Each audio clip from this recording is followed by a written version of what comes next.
Hi dear student, welcome to my channel. आप सभी लोगों का हमारे इस चैनल पर स्वागत है।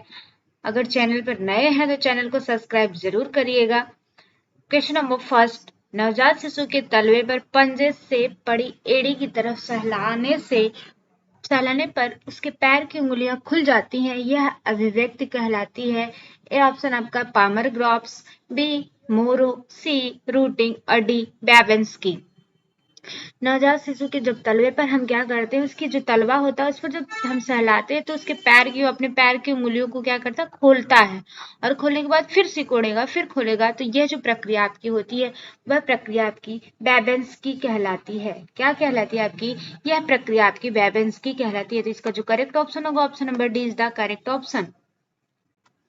Next question, question number second, शिशु किस आय में वास्तविक वियोग आसक्ति बंधन के साक्ष्य वियोग व्यग्रता के रूप में प्रदर्शित करते हैं? शिशु कौन सी आय में वास्तविक वियोग आसक्ति बंधन के साक्ष्य वियोग व्यग्रता के रूप में प्रदर्शित करते हैं? ए ऑप्शन आपका जन्म से, बी 4 से 6 माह, सी 6 से 8 माह और डी 8 से 10 माह। तो शिशु जो वास्तविक वियोग आसक्ति बंधन के रूप में जो व्यग्रता के रूप में प्रदर्शित करते हैं वह आपका होता है कितने माह का होता है? तो यह 8 से 10 माह का होता है। इसका जो करेक्ट ऑप्शन होगा option number D is the correct option.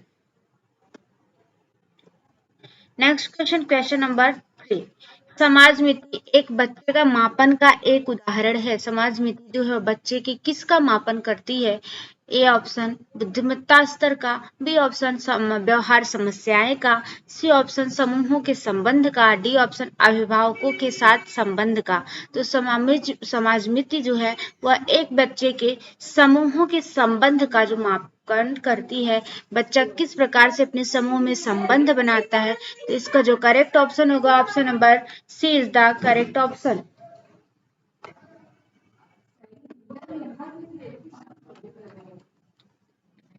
Question number 4, शिशु विकास यह अध्ययन का वह क्षेत्र है जो मानव वर्धन और विकास के सभी पहलुओं को समझने में समर्पित किया गया है।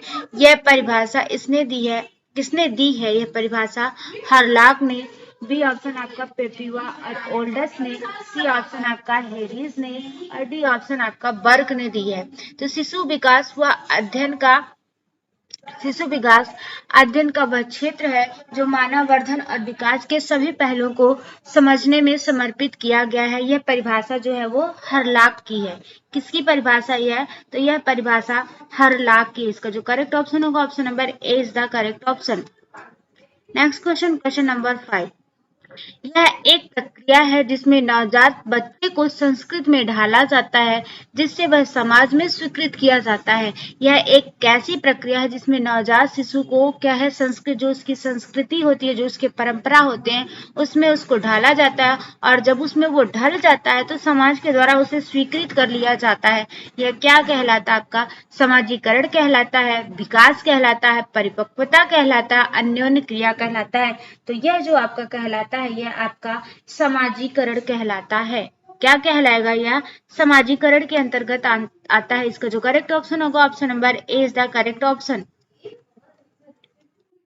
क्वेश्चन नंबर 6, विशिष्ट उम्र में कौशल और बर्ताव का पैटर्न जो हम हमेशा अपेक्षा करते हैं उसे क्या कहते हैं? नारी सुलभ कहते हैं, पुरुष सुलभ कहते हैं, विकासात्मक कहते हैं या श्रेणी कहते हैं? तो विशिष्ट उम्र, कौशल और बर्ताव का जो पैटर्न हम लगातार करते चले आते हैं उस पैटर्न को हम विकासात्मक के नाम से जानते हैं। उसे क्या कहा जाता है? तो उसे विकासात्मक कहा जाता है। इसका जो करेक्ट ऑप्शन होगा option number C is the correct option. Next question, question number 7, बच्चों का यौन अपराधों से संरक्षण अधिनियम कब अधिनियमित हुआ? बच्चों को यौन अपराधों से संरक्षित करने के लिए एक अधिनियम बनाया गया जिसे यौन अपराध संरक्षण अधिनियम के नाम से जाना जाता है। और यह अधिनियम कब लागू किया गया? A option 1986, B option 1956, C option 2013 और डी ऑप्शन 2012। तो यह जो अधिनियम आपका लागू किया गया यह अधिनियम आपका 2012 में लागू किया गया। कब लागू किया गया? तो यह 2012 में लागू किया। इसका जो करेक्ट ऑप्शन होगा option number D. Next question number 8। अभिकथन है बच्चे अपने जोड़ीदार के साथ सामाजिक संलग्नता प्रदर्शित कर रहे हैं क्योंकि वे पहले से अधिक खेलने में व्यतीत करने लगे हैं। रीजन क्या है? कंप्यूटर तथा स्मार्टफोन से वास्तविक दोस्तों तक पहुंच में वृद्धि की गई है। बच्चे अपने जोड़ीदार के साथ सामाजिक संलग्नता प्रदर्शित करते हैं। बिल्कुल अपने जो उनके जोड़ीदार होते हैं, जो उनकी हम उम्र के होते हैं, उनके साथ वो खेलने में ज्यादा से ज्यादा समय अपना क्या करते हैं, व्यतीत करते हैं। रीजन क्या है? कंप्यूटर तथा स्मार्टफोन से वास्तविक दोस्तों तक पहुंच में वृद्धि हो गई है। ये तो बिल्कुल गलत बात है कि कंप्यूटर और स्मार्टफोन जो है वो बच्चों से उनकी वास्तविक जो बचपना है उस वास्तविक बचपना को दूर कर रहा है। वो उनकी जो दोस्तों से पहुंच की वृद्धि है वो उस वृद्धि को कम कर रहा है। वृद्धि नहीं उसमें कर रहा बल्कि उसमें क्या कर रहा है, कमी ला रहा है।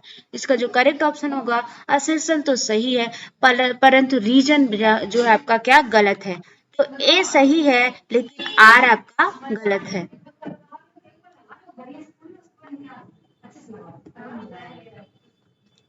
Next question number 9। अभिकथन है सहभागी विकास के लिए नीतिगत मानकों की पहचान करने में यह विनिर्दिष्ट करना महत्वपूर्ण है कि संबंधित व्यक्ति कौन है।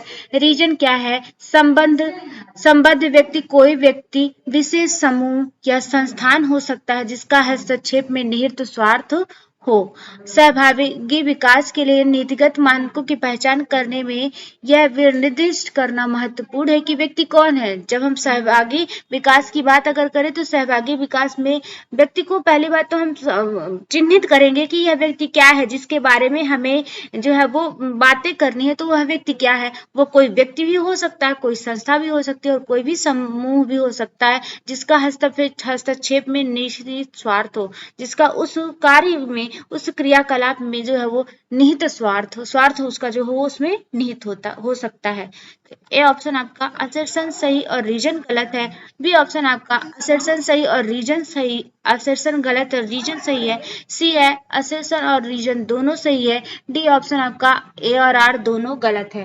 तो इसका जो करेक्ट ऑप्शन होगा ऑप्शन नंबर, इसका जो बिल्कुल करेक्ट ऑप्शन होगा ऑप्शन नंबर जो है वो क्या है, इसका जो करेक्ट ऑप्शन होगा ऑप्शन नंबर जो है वो क्या है आपका सी, बिल्कुल करेक्ट ऑप्शन। असर्शन और रीजन बिल्कुल सही है। तो इसका जो करेक्ट ऑप्शन है ये दोनों असर्शन भी आपका सही है, रीजन भी सही है। सूची फर्स्ट को सूची सेकंड से सम्मिलित करिए। सूची फर्स्ट क्या है? मानसिक प्रयास, देखना, दृष्टि प्रयास, सोचना और शारीरिक प्रयास है, धड़ संबंधी प्रयास है, देखना, सोचना, झुकना, खींचना, खड़े होना। तो मानसिक प्रयास के अंतर्गत जो आपका आएगा ये क्या है? मानसिक प्रयास के अंतर्गत आपका क्या आता है? तो मानसिक प्रयास के अंतर्गत आपका सोचना आएगा। क्या आ जाएगा? मानसिक प्रयास के अंतर्गत सोचना आ जाएगा। ठीक है। दृष्टि प्रयास के अंतर्गत देखना आ जाएगा, दृष्टि प्रयास के अंतर्गत देखना आएगा। शारीरिक प्रयास के अंतर्गत जो है वो खींचना आ जाएगा, शारीरिक प्रयास के अंतर्गत खींचना आ जाएगा। और धड़ संबंधी प्रयास के अंतर्गत तो धड़ संबंधी जो प्रयास है, इस धड़ संबंधी प्रयास के अंतर्गत जो आपका आ जाएगा तो क्या आएगा? धड़ संबंधी जो आपका प्रयास है, इस धड़ संबंधी प्रयास के अंतर्गत आपका झुकना आ जाएगा। क्या आएगा? झुकना आ जाएगा। ठीक है। तो इसका जो करेक्ट ऑप्शन होगा मतलब मानसिक प्रयास फर्स्ट का बी, तो फर्स्ट का बी कहाँ पर है? फर्स्ट का बी यहीं पे दिख रहा है। सेकंड का ए, सेकंड का ए, तो इसका मतलब है ये करेक्ट ऑप्शन आपका बी होगा। Next question number 11। सामाजिक व्यवहार जन्म के समय शुरू होता है, यह बात सत्य है, असत्य है, संबंधित है, नहीं है या विवादित है? तो जो सामाजिक व्यवहार ये जन्म के समय शुरू नहीं होता बल्कि क्या है, इसे बाहर मतलब सामाजिक व्यवहार जो हम समाज में आकर इसको सीखते हैं, ये जन्मजात नहीं होता। ठीक है। बल्कि इसे हम क्या करते हैं? अर्जित करते हैं। ये जो सामाजिक व्यवहार जो होता है हमारा जन्म से नहीं होता। जन्म के समय बालक में किसी भी प्रकार का सामाजिक व्यवहार नहीं होता। जब बालक सामाजिक परिवेश में आता है तब उसमें सामाजिक व्यवहार होना प्रारंभ हो जाता है। तो यह बिल्कुल असत्य कथन है। Next question number 12। कोहलबर्ग के अनुसार नैतिक समझ के चरणों को सही क्रम में व्यवस्थित कीजिए। जो कोहलबर्ग है, इन्होंने नैतिक विकास के जो चरण दिए हैं उस चरण को सही क्रम में क्या करना है, आपको व्यवस्थित करना है। कोहलबर्ग के अनुसार नैतिक जो चरण है इसको सही क्रम में व्यवस्थित करना है। पहला आपका प्रबोधन उद्देश्य की ओर प्रवृत्ति, दूसरा दंड और आज्ञा पालन की ओर प्रवृत्ति, तीसरा आपका सामाजिक व्यवस्था बनाए रखने की ओर प्रवृत्ति और चौथा है अच्छा लड़का अच्छी लड़की बनने की ओर प्रवृत्ति। ठीक है, तो कोहलबर्ग के अनुसार नैतिक समझ के चरणों का जो सही क्रम है वो सही क्रम आपका क्या है, तो सही क्रम है पहला आपका क्या होगा, दंड और आज्ञा पालन की ओर प्रवृत्ति। ठीक है, तो पहला ये आपका होगा। दूसरा क्या है, दूसरा प्रबोधन उद्देश्य की ओर प्रवृत्ति, मतलब पहला ये दूसरा ये, इसके बाद क्या है, फिर इसके बाद जो है आपका अच्छा लड़का अच्छा लड़की, मतलब पहला पहला दूसरा पहला और इसके बाद चौथा तीसरा, दूसरा पहला चौथा और तीसरा। अब यहाँ पे हम देखते हैं तो कौन सा, दूसरा पहला चौथा तीसरा, ये ऑप्शन बिल्कुल आपका करेक्ट है। दूसरा पहला चौथा और यहाँ पे तीसरा होना चाहिए, यहाँ पे दो ही आ गया तो इसको हम क्या करेंगे, तीन बना लेते हैं। ठीक है, ये क्या है आपका तीन हो जाएगा। इसका जो करेक्ट ऑप्शन होगा option number A is the correct option. Next question, question number 13। नवजात शिशु को सामना करना पड़ता है, तो नवजात शिशु को किनका सामना करना पड़ता है, सामाजिक संवेगात्मक समस्याओं का, सामाजिक समस्याओं का, समायोजन की समस्याओं का, शारीरिक समस्याओं को का। तो नवजात शिशु को जो है वो समायोजन की समस्याओं का सामना करना पड़ता है। बालक जब जो है नए परिवेश में आता है तो उसे क्या है, हर एक प्रकार से श्वास से लेके हर एक प्रकार से उसे क्या करना पड़ता है, समायोजन करना पड़ता है। खाने से लेके पीने तक हर एक क्रियाकलाप करने के लिए बालक को जो है वो वातावरण नए वातावरण में आने के बाद उसे समायोजन की प्रक्रिया से गुजरना पड़ता है। इसका जो करेक्ट ऑप्शन होगा option number C is the correct option. Next question, question number 14। विकास के सभी क्षेत्र होते हैं, विकास के जो सभी क्षेत्र होते हैं, ए ऑप्शन एक दूसरे से संबंधित, बी ऑप्शन एक दूसरे पर निर्भर, सी ऑप्शन वातावरण से प्रभावित, डी ऑप्शन आप आनुवांशिकता से प्रभावित। तो विकास के जो सभी क्षेत्र है, चाहे वो शारीरिक विकास का क्षेत्र हो, मानसिक, चारित्रिक, कोई भी उसका डायमेंशन हो, कोई भी उसका क्षेत्र हो, वो क्या होते हैं, एक दूसरे से कोरिलेटेड होते हैं, एक दूसरे से संबंधित होते हैं, जुड़े होते हैं।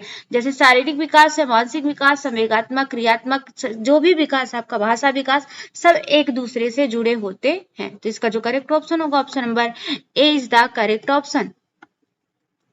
Next question, question number 15। एक शिशु सहारा लेकर बैठना आरंभ करता है किस आयु में, किस आयु में शिशु जो है वो सहारा लेकर बैठना प्रारंभ करता है। ए ऑप्शन 3 महीना, बी ऑप्शन आपका 3 से 5 महीना, सी ऑप्शन आपका 4 से 5 महीना और डी ऑप्शन आपका 6 से 7 महीना। तो एक शिशु जो सहारा लेकर बैठना प्रारंभ करता है, तो एक शिशु जो है वो सहारा लेकर बैठना प्रारंभ करता है कितने माह में, तो वो 6 से 7 माह में जो है शिशु सहारा लेकर, मतलब अगर आप उसको बैठाते हैं और उसको किसी चीज का टेक लगाकर बैठाते हैं तो शिशु आसानी से कुछ देर तक बैठ सकता है, क्योंकि बस उसकी जो बैकबोन की जो हड्डी होती है वो उतना ज्यादा डेवलप नहीं होती, उतना ज्यादा मेच्योर नहीं होती, जिसके कारण क्या शिशु कुछ देर अगर उसको सहारा देकर बैठाया जाता है तो शिशु जो है वो बैठ सकता है। तो ये जो होता है आपका 6 से 7 महीना होता है। इसका जो करेक्ट ऑप्शन होगा option number D is the correct option. Next question,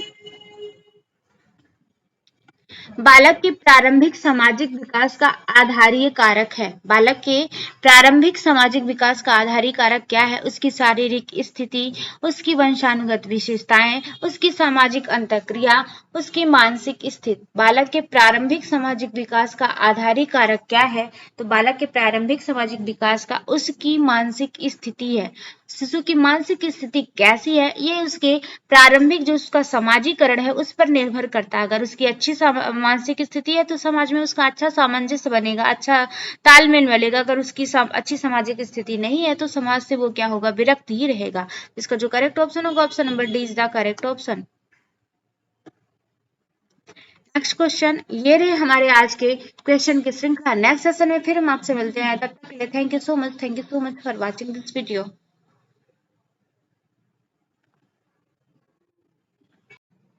hi dear student, welcome to my channel. आप सभी लोगों का हमारे इस चैनल पर स्वागत है।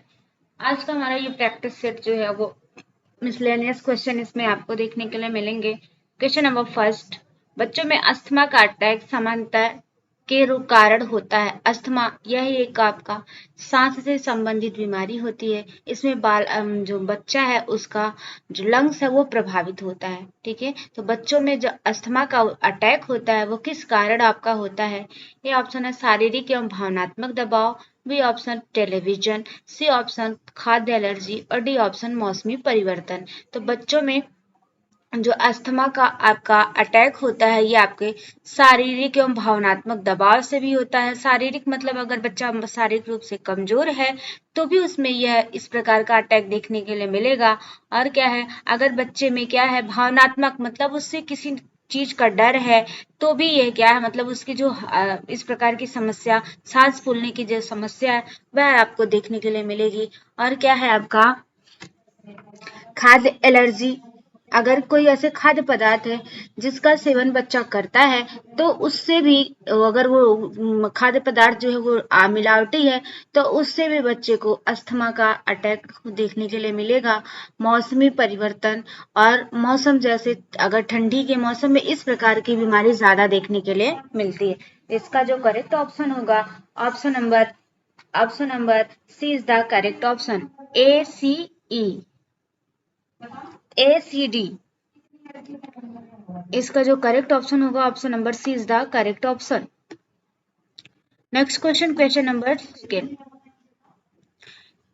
टीकाकरण बच्चों के लिए आवश्यक है। किसका है?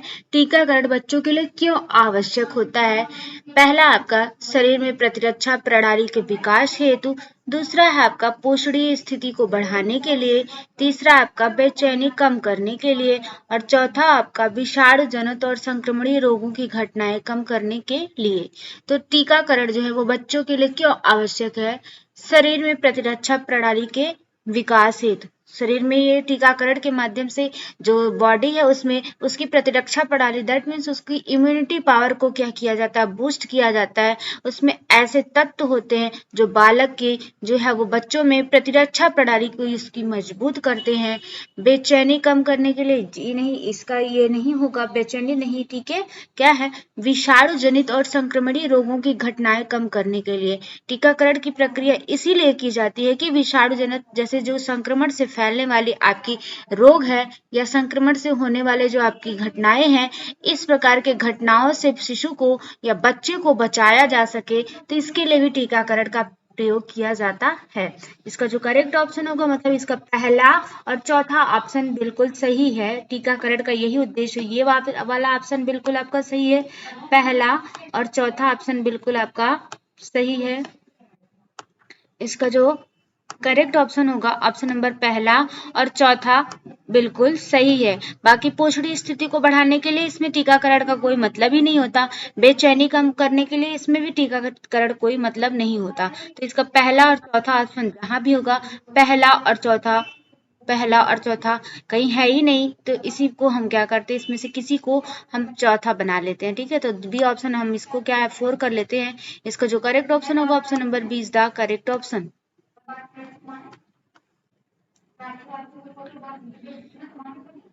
निम्नलिखित में से कौन सा टीका इंट्रामस्कुलर मार्ग द्वारा दिया जाता है? इसमें से कौन सा ऐसा टीका है जो इंट्रामस्कुलर मार्ग द्वारा मतलब आपका जो है वो मांसों के माध्यम से दिया जाता है? ए ऑप्शन आपका खसरा है, बी ऑप्शन आपका MMR है, सी ऑप्शन आपका BCG का है और डी ऑप्शन आपका DPT का है। तो जो खसरा का टीका होता है यह इंट्रामस्कुलर मार्ग के माध्यम से दिया जाता है। इसका जो करेक्ट ऑप्शन होगा option number A is the correct option. Next question, अभिकथन है 1 वर्ष की आयु के अंतर्गत बच्चे का मृत्यु का प्रमुख कारण अचानक शिशु मृत्यु सिंड्रोम है। रीजन क्या है? विकासशील देशों में बच्चे अपने माता पिता के साथ एक ही कमरे में सोते हैं और इसके परिणाम से दम घुटता है। अभिकथन है एक वर्ष की आयु के अंतर्गत बच्चे की मृत्यु का एक प्रमुख कारण अचानक शिशु मृत्यु सिंड्रोम है। 1 वर्ष की आयु के अंतर्गत मतलब ऐसा जो शिशु होता है, जो 1 वर्ष का शिशु, क्योंकि 1 वर्ष की अवस्था जो शिशु की वो काफी खतरनाक अवस्था होती है, इसे खतरनाक उम्र के नाम से भी जाना जाता है। इसमें शिशु में अनेक प्रकार के संक्रमण जो है वो देखने के लिए मिलते हैं। जरा सा भी शिशु क्या होता है, अगर संक्रमण के संपर्क में आता है तो शिशु उससे प्रभावित हो जाता है। तो इस वर्ष की आयु के अंतर्गत बच्चों में इस प्रकार का संक्रमण देखना, अगर समय पर इनका इलाज नहीं होता है तो इनके डेथ का कारण भी बन सकता है।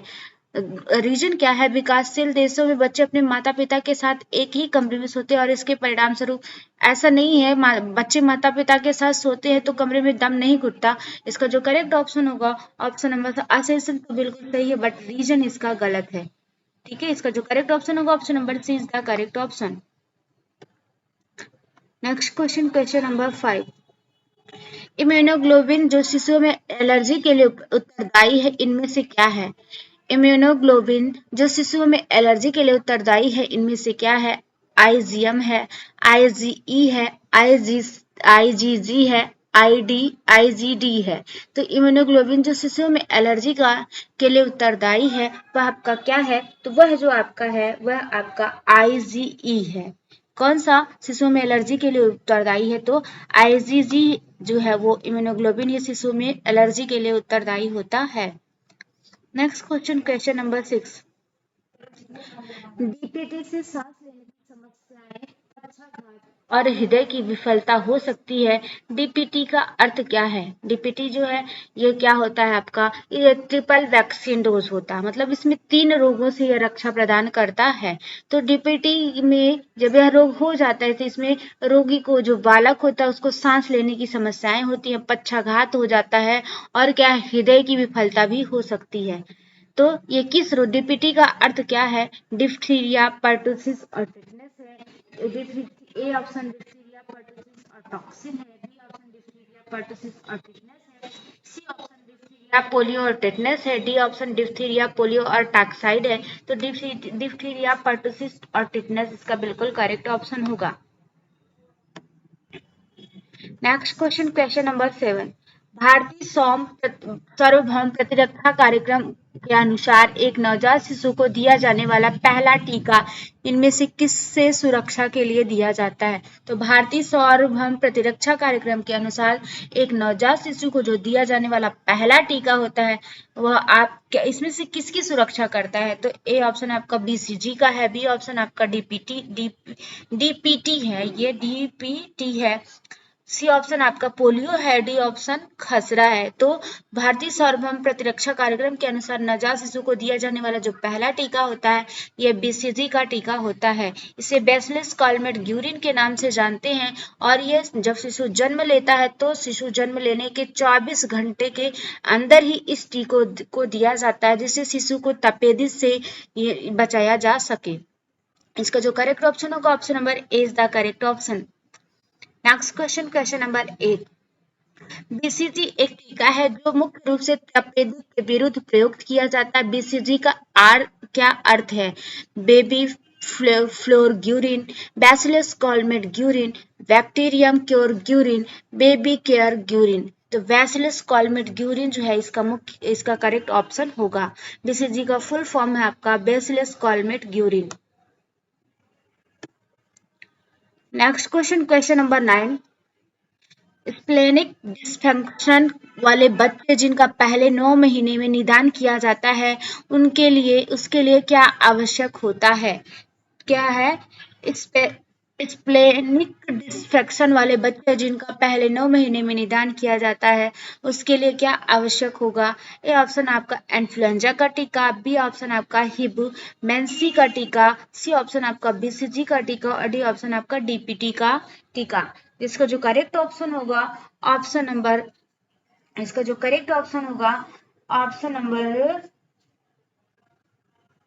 D is the correct option. DPT का जो टीका है यह 9 माह के शिशुओं के लिए निदान के लिए दिया जाता है। इसका जो करेक्ट ऑप्शन होगा option number D is the correct option.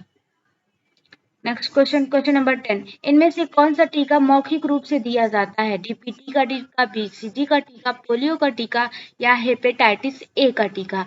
तो जो मौखिक रूप से दिया जाने वाला टीका होता है वो आपका पोलियो का टीका होता है। पोलियो के टीकों को मुख के माध्यम से जैसे बूंद बूंद में हम इसे क्या करते हैं, देते हैं। और इसका जो आपने देखा है कि पोलियो अभियान जो है वो हमारे भारत में काफी दिनों तक चला और भारत जो है वो क्या है, पोलियो से मुक्त हो चुका है। तो ये क्या है, इसमें से कौन सा टीका मौखिक रूप से दिया जाता है, तो जो पोलियो का टीका है इसे मौखिक रूप से दिया जाता है। इसका जो करेक्ट ऑप्शन होगा option number C is the correct option. MMR टीका देने की क्या उम्र होती है? एमएमआर जो टीका है उस टीका को देने की उम्र क्या है? 3 महीने है, 6 महीने है, 9 महीने है या 12 महीने है? तो एमएमआर टीका देने की जो उम्र होती है वह उम्र आपकी कितनी होती है? यह आपकी 3 महीने होती है। 3 महीने इसकी उम्र होती है। और एमएमआर का फुल फॉर्म अगर की बात की जाए तो मीजल्स मम्स रूबेला, ठीक है, मीजल्स मम्स रूबेला एमएमआर का फुल फॉर्म होता है। नेक्स्ट क्वेश्चन, क्वेश्चन नंबर 12, किस वर्ष पल्स पोलियो इम्यूनाइजेशन प्रोग्राम लागू किया गया था? 2001, 2005, 1995, 1990। किस वर्ष पल्स पोलियो इम्यूनाइजेशन प्रोग्राम लागू किया गया था? 2001, 2005, 1995, 1990। तो जो पल्स पोलियो प्रोग्राम लागू किया गया था वह आपका 1995 में लागू किया गया था। कब? आपका 1995 में लागू किया गया था, 1995 में से लागू किया गया था। नेक्स्ट क्वेश्चन, क्वेश्चन नंबर 13, आशा की क्या भूमिका होती है? आशा की भूमिका निम्न में से क्या होती है? ए ऑप्शन आपका गृहस्थी स्तर पर गर्भवती महिलाओं को स्वास्थ्य देखरेख की सुविधा उपलब्ध कराना, बी ऑप्शन आपका नगद अंतरण उपलब्ध कराना, सी ऑप्शन आपका प्रसव पूर्व देखरेख की सुविधा उपलब्ध कराना और डी ऑप्शन आपका अन्न पूरक देखरेख सुविधा उपलब्ध कराना। तो गृहस्थी स्तर पर गर्भवती महिलाओं को स्वास्थ्य की देखरेख की सुविधा उपलब्ध कराना, यह जो आशा होती है इनकी महत्वपूर्ण भूमिका होती है। तो इसका जो करेक्ट ऑप्शन होगा option number A is the correct option.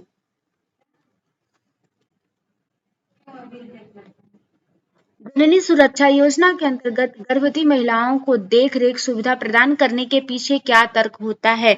तो जो जननी सुरक्षा योजना के अंतर्गत गर्भवती महिलाओं की देखरेख सुविधा प्रदान करने के पीछे का जो तर्क होता है वो आपका संस्थानिक प्रसव सुविधा उपलब्ध कराना, मातृ मृत्यु दर में कमी लाना, नवजात शिशु मृत्यु दर में कमी लाना और डी आपका प्रसव से पहले नगद सुविधा उपलब्ध कराना। तो जननी सुरक्षा योजना के अंतर्गत जो गर्भवती महिलाएं हैं इनकी देखरेख के लिए जो सुविधा प्रदान की जाती है वह सुविधा यह प्रदान की जाती है कि जो है क्या है, यह सुविधा प्रदान उनको की जाती है जिससे क्या है वो आपने ये क्या है जिससे वो क्या है जननी सुरक्षा के अंतर्गत वो इनको क्या है सुरक्षा प्रदान की जाती है। तो इसका क्या है, इसमें से विकल्प चुनना है कि सर्वाधिक उपयुक्त विकल्प क्या है।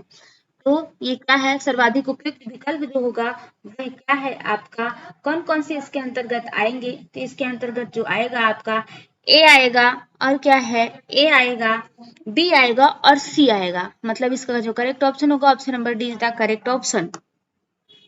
कौन कौन से इसके अंतर्गत आते हैं? तो इसके अंतर्गत आपका संस्थानिक प्रसव सुविधा उपलब्ध कराना, मतलब संस्थानों पर जैसे अस्पताल हो गया, प्रसव केंद्र हो गया, यहाँ पर उनको ले जाके उनके प्रसव को की सुविधा उपलब्ध कराना, ये भी इसके अंतर्गत आएगा।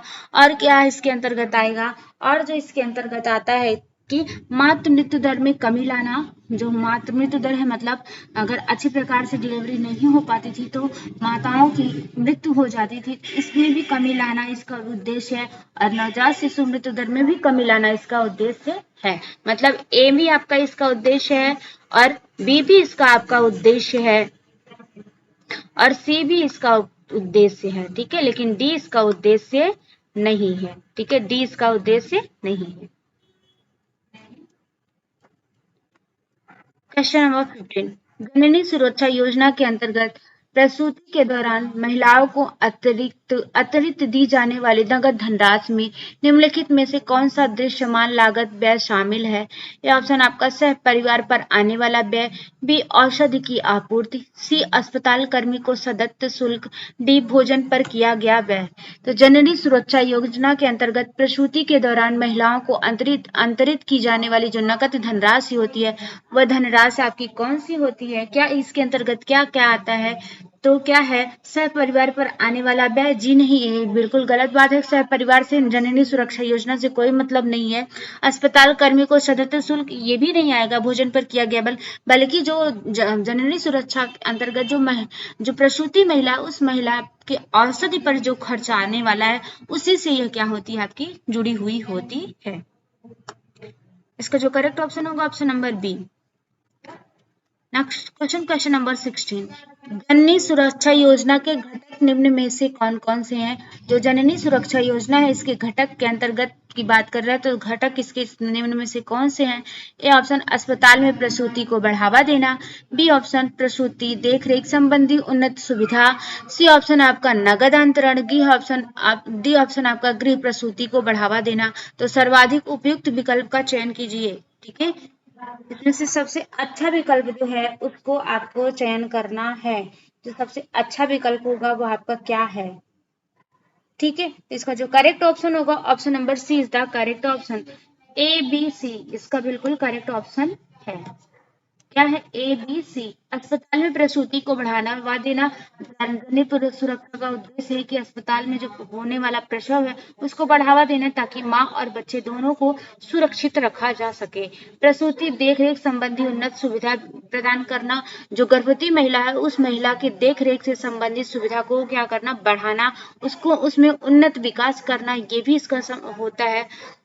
नगद अंतरण करना, कुछ महिलाएं प्रसूति मतलब गर्भवती महिलाओं को डिलीवरी के उपरांत जो है वो गवर्नमेंट के थ्रू कुछ आपके नगद धनराशि दी जाती है, तो ये भी क्या है इसके अंतर्गत आता है। तो इसका जो करेक्ट ऑप्शन होगा मतलब ए भी आएगा और आपका बी भी, ए भी आएगा और इसके साथ साथ और क्या आएगा आपका बी भी आएगा